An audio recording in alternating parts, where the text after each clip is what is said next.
All right. So don't ask me why I'm outside. It's hot. Um, it's hot. I live in Texas and it's hot. But it's really peaceful and I can hear the wind blowing through the trees and I don't know. I just don't want to be inside right now. I want to be outside. So that's what I'm doing. Soaking up some vitamin D. This might be the first time I've been outside since summer began or something. It's hot. But anyway, so I was going to start my TikTok ministry today, but it's turning out to be a lot more complicated than I thought it was going to be. So, um, I was going to make this a live video, but it turns out you need to have like 1,000 followers before you can go live on TikTok, which is, I don't know, kind of understandable, I guess. I mean, you get a lot of weirdos on TikTok clogging up the thing, uh, just making multiple accounts. I don't know. But anyway, so until then, I'm going to have to switch my plan and make just a regular old YouTube video. No offense to you guys, but TikTok is where the people are at. I literally posted, like, I made the account and then I posted, like, hey, like, changed my profile picture. Like, I literally just made it into, the same one that's on here. And 56 people saw it. Like, so I'm like, okay, well, I need to go where the people are at.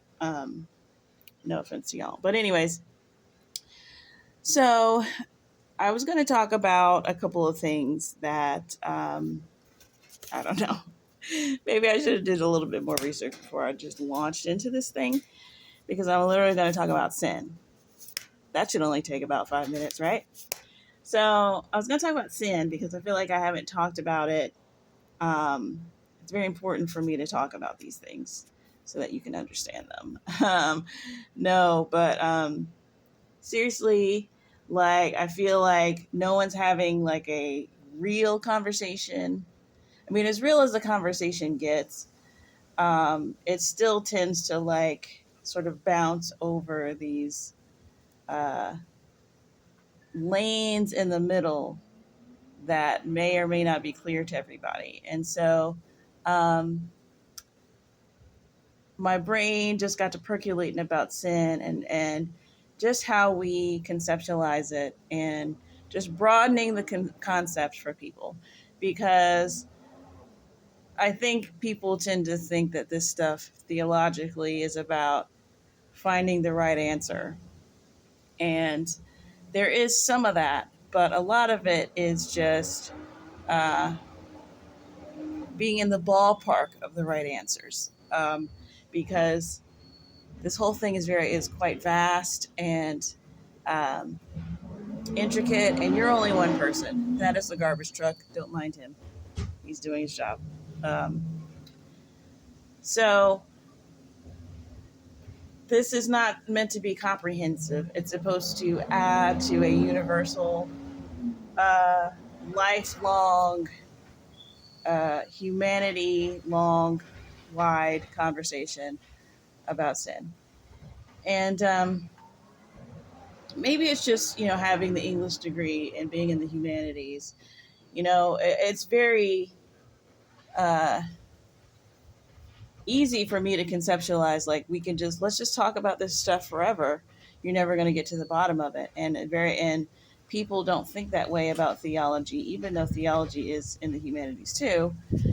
you know People go into, you go into your Shakespeare class knowing that you have to write a paper on Shakespeare, and it's going to have to be insightful and interesting, and uh, you're going to have to put some effort into your thoughts.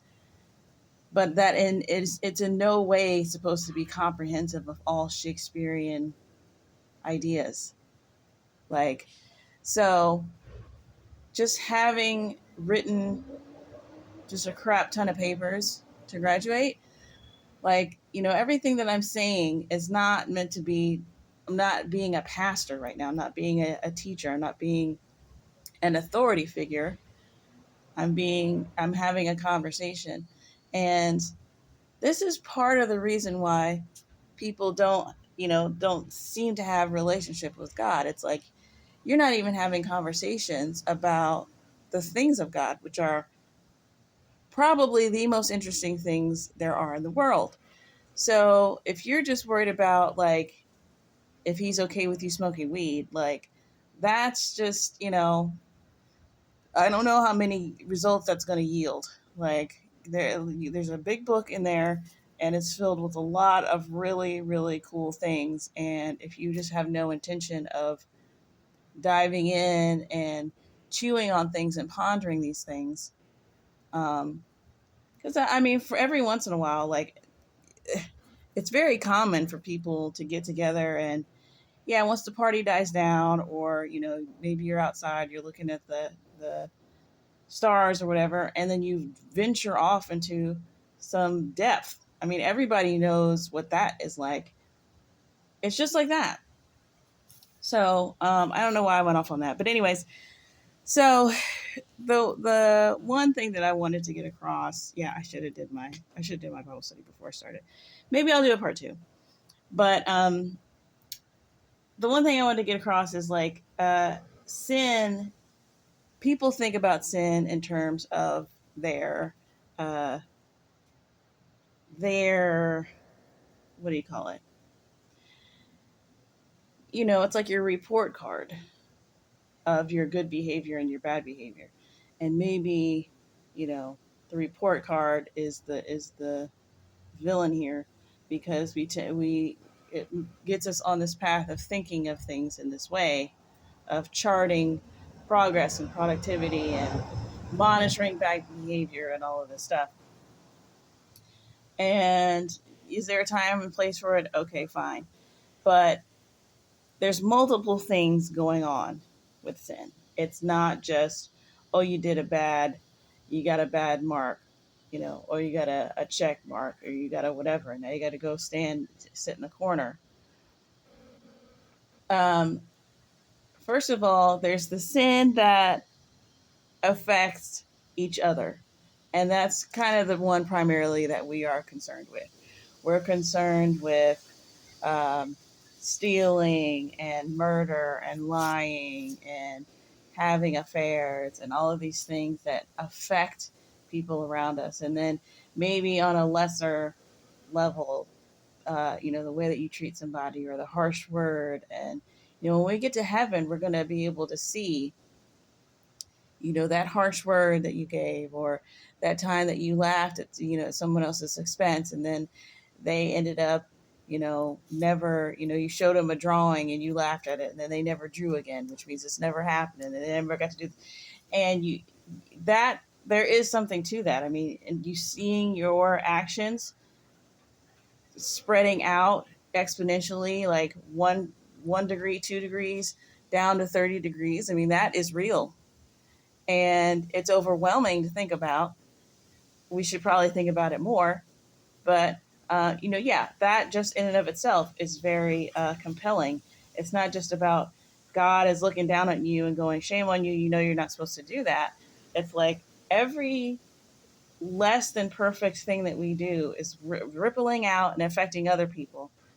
And I mean, I can see in my own house, my husband, who has got just the shortest fuse in the history of short fuses, or he just got a low patience level, and he snaps at a child, that child snapping at somebody else. You can see it going down a chain, and it's heart disheartening. And yeah, thick skin and all of these remedies, but the fact of the matter is that is our relationship to each other. We are all connected, and so sin does more than just affect. Uh, it does more than just make you look bad or make you feel bad or make you seem bad.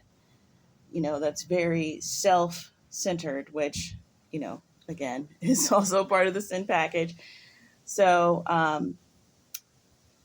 you know, it's good to obviously want to keep that at bay. Obviously, you don't want to go out just not caring about your sin. I was sort of thinking about that the other day. I was like, even though you get into a lot of conversations with Christians and they'll tell you, like, your good works don't matter, and they're trying to get to a certain, they're trying to get you to think a certain way when they say that. It's like that doesn't matter what, God, Jesus already died for that. They're trying to get you off of the self-centered thinking of your own sin. It's like, well, yeah, but especially when you're not a Christian and you're approaching a Christian and all they have is all of these technical questions about, well, is this bad, is this bad, is this bad? It's like, get out of the, like, let's please, like the fig leaf mentality. It's just like, how much can I clothe myself in my own righteousness? It's like, please, let's move on from that, because that, so you just got to be like, it doesn't matter, it doesn't matter. Not true, it does matter. And uh it's sort of like, those factories that it'll be like, 0 days since an incident or whatever. It's like, we tend to do that with our sin, or we, we'll be happy, or we feel like we're doing good when we haven't had an incident, and then we're back to square one when we don't. And uh, is that flawed? A little bit, yeah, but you would much rather have a factory counting the days of the incident and uh, striving towards zero incidents than a factory that's like, oh, well, we don't care about incidents. They're just a part of life, and we just, embrace the incidents. Like, you don't want stuff from that factory. You want stuff from the factory that's quality controlled. So by all means, keep up the quality control, but just understand, like, get it out of the narrow thing that it's just about you and your behavior. Yes, on a larger scale, if we're all doing that, then all of our behavior is going to be better. But, God, Jesus, not Jesus, the devil, wrong person. The devil is coming for that, because he knows what to do, because the other part of sin that it affects is God. And so a lot of times he's doing things not just to affect your fellow man, but to affect God. And that's kind of like his end goal. And that's why there's a lot of things that a lot of sins that we can't really follow the logic as far as, like, well, how is this sinful? How is this bad? Why is this bad? Because it's not immediately leaping into affecting another person. And that's why a lot of people have this, as long as they're not hurting anyone else, type of morality. But the thing is, there's a lot of things that you're doing that will affect your relationship with God and cause God to uh, sort of separate from you.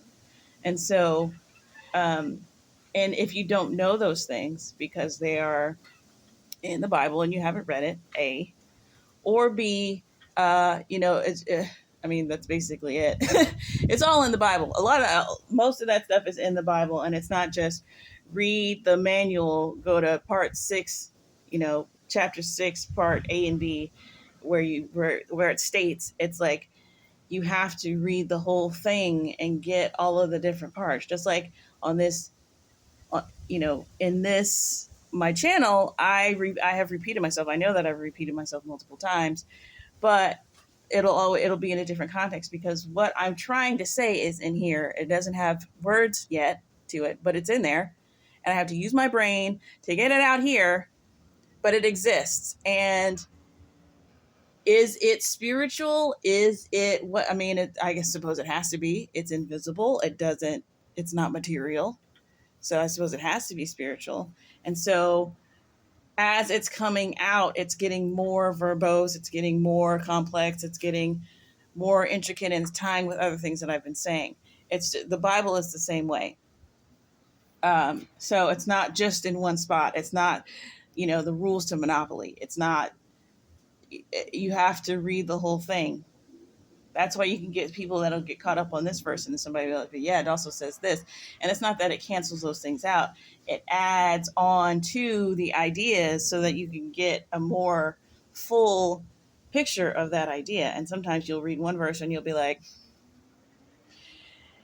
you'll see something, but it's like, well, that can't be the whole idea. Or you're like, is it the whole idea? And then you'll end up researching, and you'll see, and it'll add some dimension to that idea. And then you'll have a firmer grasp of that idea. And so there's a lot of things that we have to do that as humans. Devil don't have to do that. Devil used to be up there. He literally was up there, and he was like, he was high up. He was a high up guy. He knows all of this stuff. So obviously he's not going to tell us that he knows all of this stuff. And it doesn't say in the Bible, he knows all this stuff. You have to put that together because you're in the world and you're seeing certain things happen. So what I see is that the devil will be like, do this seemingly unrelated thing. Don't you think that's, we should start doing that more? And then people go, yeah, because they think it's harmless. And then they go a little bit further. And then that's when the Christians start to recognize, like, oh, wait, hold up. After step 1, step 2, step 3, we start going, hey, that's in the Bible. That ain't, oh, wow. Like, that's when we start catching wind. We're like, hey, but after people have started going down the road and they've seen in the beginning, like, oh, this is fine. This is benign. It's amoral. And then after that, we start going, oh, no, actually, this is bad. People are like, really? Like, they don't really trust what we're saying. And it's not like they would trust us anyway. Everything that we're saying is of God, and it just doesn't work here. It just sounds silly, which is by design. But anyway, so I'm trying to think of a good example of what this would be. I mean, pretty much everything that's in our current modern day, because it is all, I mean, we have officially gotten to the point where evil is good and good is evil. I mean, look around. They're calling good evil and they're calling evil good. Like, we are there. And I'm sure that sounds extreme to people, but it's just like, it always sounds extreme until, there's some overt thing in your face. It's really strange how that works. But, so there should be a good example of that. But like, okay, so I'm thinking of something like modesty. Okay.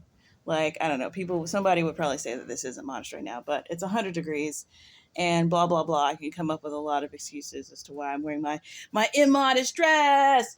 But, because like, really, when you think about it, like, have you ever seen like old pictures from like 100 years ago and people are like dressed head to toe and got a freaking umbrella? Like, what even is that? We can't go back to that. We'll die. But folks was doing it.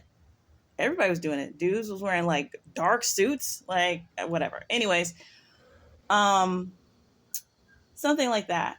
And you think that modesty is about, how conducting yourself in public and looking like an upstanding person and being treated, and all of those things apply. But like, there's a lot of stuff in there, particularly about women being modest. And I was thinking about this, like the spiritual symbology of women, and like how we sort of represent like the glory of God. It's like the Bible says that man is the glory of God and woman is the glory of man. And I heard this super great breakdown of that, about how women are the glory of the glory. And I've just never gotten that out of my brain. Like, that is absolute, like, it just clicked everything in my brain when I heard that. And so, when you think about women being the glory of the glory, and you see this motif in the Bible a lot, with the tabernacle having an outer court, an inner court, and then an inner court. It's just kind of getting more and more holy, more and more concentrated the further in you go. And you see that women, the way that the Bible outlines how women were created, it's like we are created out of a creation. We're the creation of the creation. We're the, and rather than it being a linear thing of God up here, then man, then woman at the bottom, it's a concentration going into sort of a nucleus thing. And so if that is how we're supposed to understand that, and the devil already knows this, but he doesn't open with that. He says, hey, why don't you like take all your clothes off and walk down the street? Like that's popping. Yes, girl, queen. That's power. And he says that, and what you're doing is you're actually like, uh, it's like taking something that is sacred, taking the sacred whatever is. I mean, we don't have anything like this in culture, so it's hard to think of something. But like, it's like taking the sacred menorah from the Holy of Holies and like doing shots in the little candle holes or something. It's like you're desecrating something, but you don't know that. You just are, well, this is the culture, this is the style, this is what it is. And girls have got it bad with that ever since uh, I mean, it's the same thing when I was growing up, but I remember watching something. It was like on MTV or something. I was like 18. And they were, it was all about uh, some teenage girl in her skimpy, like, hoe attire or whatever. And she kept telling her mom, because her mom was like, I am trying to, like, get her to, like, understand. But she kept saying, Mom, this is the style. This is the style. This is the style. And, like, as I was watching that, I realized, I was like, oh, okay. So that is a scheme of the devil, because girls, particularly, but we are the ones who are, we're socially, we're connected with what's going on in the culture, what we're all doing, you know, uh, us as people and our social creatureness. And so, are we more or less susceptible to things? Yes. Are we more gullible? Sometimes, especially when we're freaking teenagers. But it's like whatever the style is telling us to do is okay in our eyes, because it's like, why would the world tell us to do something that wasn't okay? Why would something be on the rack that wasn't appropriate? It's being sold in a store in mass. It must be fine. Like, we don't question, like, what is being sold to everybody in mass, and what is being given to us. And so that's what we do. And then, but we don't know, we have no idea why it's so hard to understand why something horrible, that's supposed to be horrible, would be being touted as something great and wonderful. And especially when you're young, it's hard to, like, you just think that person is lying to you. It's like, why would we all collectively be doing something that's that bad? And it's like, well, because you don't understand what sin is and what it does, and what, the pains that the devil went through to make sure that we were sinful. That bought him a an ounce of control that he didn't have before.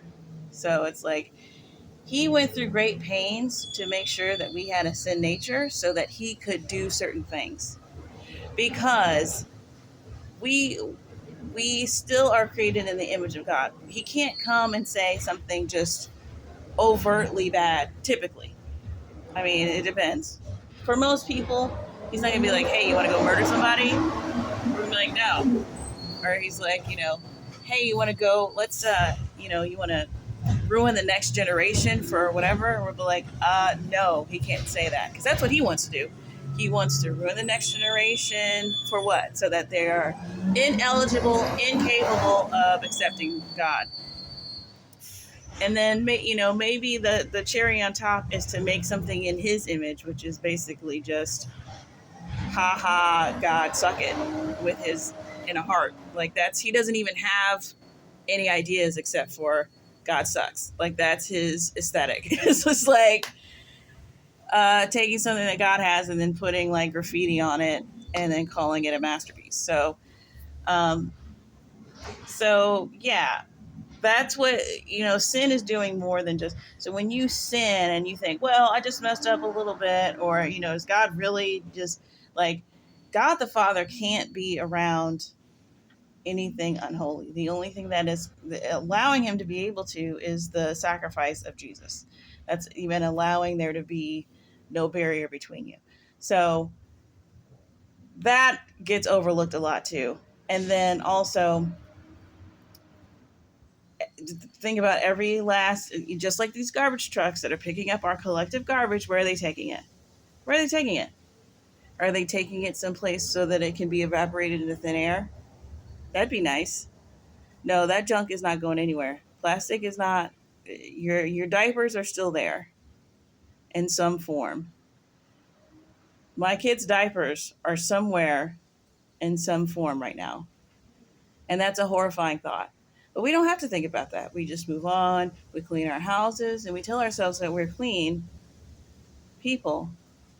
But your stuff is still there. It's still doing. It's still doing something, um, and it still has to be accounted for. So it's a big deal, just like we're a big deal. We're a big deal. Everything that we do is a big deal.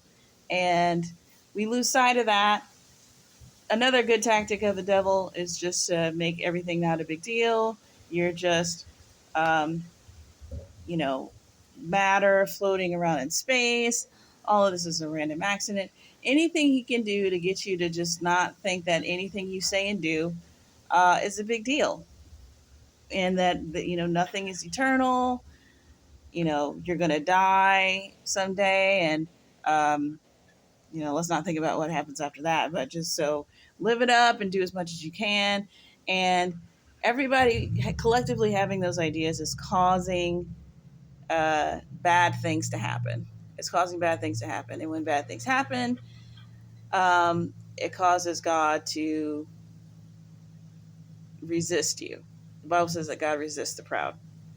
And um, there's this constant battle going on in my brain about how this subject matter is handled, because if you read Psalms and Proverbs, you will get a very um, clear impression that God is not suffering fools, and that he knows who's who, and he's not interested in the proud. It says literally, like, you know, the proud he knows from afar, and all of these things. It is very, very heavy on God's personality, his likes and dislikes, his turns ons and turn offs. Like, but then we'll go and tell people, like, oh, Jesus wiped it all away clean, and that's true too. It's all true. It's very strange. But at the same time, please understand that there is wickedness, there are wicked people. And while we are all eligible in the sense that God died for us all, and his blood is uh, holy enough and strong enough to save literally every single person, Hitler didn't make it. You know what I'm saying? Like, and it doesn't have to be that. It's like, if you're proud, if you're unrepentant, if you're unforgiving, if you're laying traps for people, you're thinking of ways of doing evil. Like, these are not his jam. I think it's somewhere else. It's like in Jeremiah, it says, "The soul who sins shall die." There's really a lot of fun stuff in Jeremiah and Isaiah. Isaiah is one of my favorites too. But he's just like, listen, it's very simple. He's like, you spend your entire life doing sin, and then one day you wake up and you decide that you're going to repent and you're not going to do that anymore. You will be righteous. You are counted as righteous. And then you spend the rest of your days being righteous. That's what you are. If you spend your entire life being righteous, and you one day you wake up, you go, you know what, forget it, I'm done with that, and you decide that you will now be wicked, guess what? None of your righteousness is going to count for anything. You are wicked, and that's what you are. Like, and that really does not change. Jesus dying on the cross doesn't really change that, because they're two different ideas. They're two different things. That you deciding to do what you're going to do has nothing to do with what Jesus decided to do. Like, that is a decision that you make. That is a position that you put yourself in. Like, I just was talking to a girl on this weird TikTok thing that happened, where I was talking to some like deconstructionist person who that is just that obnoxious. See, there's all of these things that are going on. I mean, the deconstruction Christians, like, what? I don't even know. I don't even know what's going to happen to them. But like, they are if you want to know, you can ask them because they'll tell you. They'll tell you where they are and what's going to happen. And they're going to be judged by that. But like, she was like, telling me that there was no God because she grew up in a Southern Baptist household, and she prayed and prayed every day, and she was guilty, that she felt guilty of being a sinner every day, and she cried out to God every day, which is already like, sis, you didn't do that. But um, and then she was like, and then finally I just gave up, and now I just have complete peace and joy, and like not having to worry about any of that stuff because it's just literally not real. Like, he didn't, and it's just like, I don't even know what to say to this anymore. Like, you want somebody to feel bad for you? Like, I don't know what's going on in your heart. Like, and that's the other thing too.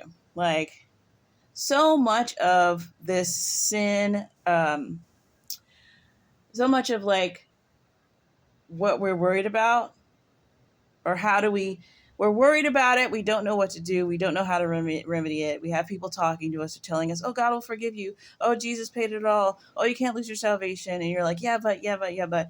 Okay, what is the true solution? Okay, you really need to understand that God is looking at your heart and your intentions.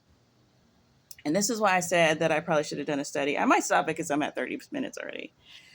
I might come back and do like a little quick study just to get my mind right, because um, somebody did hit me with something really good, or really interesting, which was like talking about the intentions of the heart, blah, blah, blah. And then somebody was like, yeah, but doesn't the Bible say that the heart is wicked and deceitful? And I was like, it does say that. And I wasn't like confused. It was more like, okay, how do I articulate the difference between those two ideas? Because it does say that, but he's talking about like, there was I remember hearing a near death experience once, and they were talking about, they saw Jesus, and Jesus was separating people, or he was deciding like who gets to go with him or whatever. And he said that that Jesus could smell people, and he would just smell them, and that's how he knew. And like, I don't know if it's clear to anybody else, but it's very clear when you're hearing these types of experiences people are having with Jesus, like, he's sort of giving them, it's real but it's not. It's like it's symbolic and also real. And also it's like giving you a ton of information in a picture. So that idea of Jesus, it's like he can. I've heard other things where they like he scanned them. He like looked in their eyes, and just, you could tell he was like looking through everything in their lives, and he would stop on something and then he would keep going. Like, this crazy spiritual, like, otherworldly experience that you have when you die and you meet Jesus. It's like he can see what's in your heart. Like, yeah, your heart is wicked and deceitful. That just means you got to work double hard to understand what's in there. Don't just be taking the first answer. It's like, search that thing. So, he's looking at your heart. So it's like, let God scan you. You know what I'm saying? Like, if you're afraid to be scanned, it's like, just be real. Just be real. Just sit there and don't move, and just let him scan you. It's like, you don't feel like this is in your control. It's like, oh, but I did this, but I did that. It's like, he sees your heart, which is way scarier than the thing that you did. Your heart is way uglier and way more horrifying in its raw state than your actions on the outside. The actions are the symptoms of something.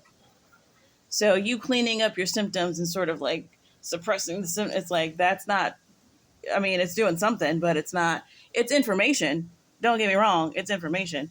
But is it the right type of information that you want? So people spend so much time being fearful of what God might do because he's punishing God or whatever. And then they spend so much time being, you know, defensive and justifying them themselves. It's like, these are all time wasters. Like, let God, you have to be willing. And it's like, that's why a lot of these atheists, these former atheists, have so much luck, because these former atheists that become Christian and they tell their testimony, it's like, because they didn't believe that God exists, or they were like, yeah, right, So then they just started saying real frank things to God, and then he answered, and they were like, oh! But it's like, that's how they were able to push through. It's because they were like, okay, dude, so you're telling me that when you did blah, blah, blah, he's like, yeah. And they're like, whoa. It's like no one, it's like you have to get being real with God is like just the safest thing to do. Like you gotta have David energy on this one, because David was a hot mess, and everybody will point that out. People like to point that out. I noticed it, but I guess because I get it. Like I never like I'm just like, oh yeah, he did do a lot of hot mess stuff. And then they compare him to Saul, which is the other king. I'm like, no, they're clearly, these are two different dudes. Like, what are we? But yes, there is some merit to comparing these two guys, because on the outside, you don't. We know their insides as we have the Bible, but if you're just watching these two walk around, people might be like, I'm Team Saul. He at least did such and such and blah, blah, blah. It's like David just openly a hot mess, but like David understood. What's the scripture? It's like, who can ascend to the hill of God or something like that. It's like he who has clean hands and a pure heart, you know, and even the clean hands. Like I was just thinking the other day how God, David was like, God, I have this huge, this kingdom. I have this huge, not a castle. What did he have? A temple, I guess. Did he have a castle? He didn't have a castle. What is he? What did he have as a king? I guess it was a temple. Throne? I don't know. He was like, I got this huge thing. He was like, and you don't have a house. I'm going to build you a house. And God was like, don't build me a house. All that blood on your hands. You done killed everybody. They had that relationship. It was like, yeah, I love you, but you can't, you're my dude, but you can't build my temple. Your hands are way too bloody, sir. I'll have your son do it. Like God just was, he didn't, you know what I'm saying? Like, y'all just be scared. God knows you. He knows you more than you know you. So, and, you know, there's another scripture about in the New Testament about approaching God. It's like you have to believe that God exists and that he rewards those who diligently seek him. And some people stop at the believe that God exists. It's like you believe God exists, but you think he's going to smash you and whatever. It's like, well, you're not going to get anything then. Because you gotta believe those two things. And you gotta believe that he exists and that he's not that he's a good God. He's a good God. Otherwise, that thing that you did the night before, your genitals would be on the floor. And you'd be like, oh my God, I lost my genitals. Oh, God did it. Oh my gosh, I blasphemed God and my mouth is gone. Like, this could be really bad. This could be a Black Mirror episode. And it's not. Like, if he hasn't killed you already, he's not going to right now. So talk to him despite your sin and stop trying to get, your sin is not like government ticket violations that you can just pay a fine. You find out where exactly the line is and all that stuff. Like, I don't know. I'm definitely gonna have to do a part 2 on this, because look at all this stuff I still got that I wrote on this envelope, this bill that I'm probably not gonna pay. Oh, this isn't a bill. Anyways, yeah, I have this whole thing about the road to hell being paved with good intentions, which is just, I don't know. I think some poet said that. Like, stop saying that. That's not in the Bible. Anyway, I got more to talk about this, obviously. I should have known that. Okay, I'm done. Bye.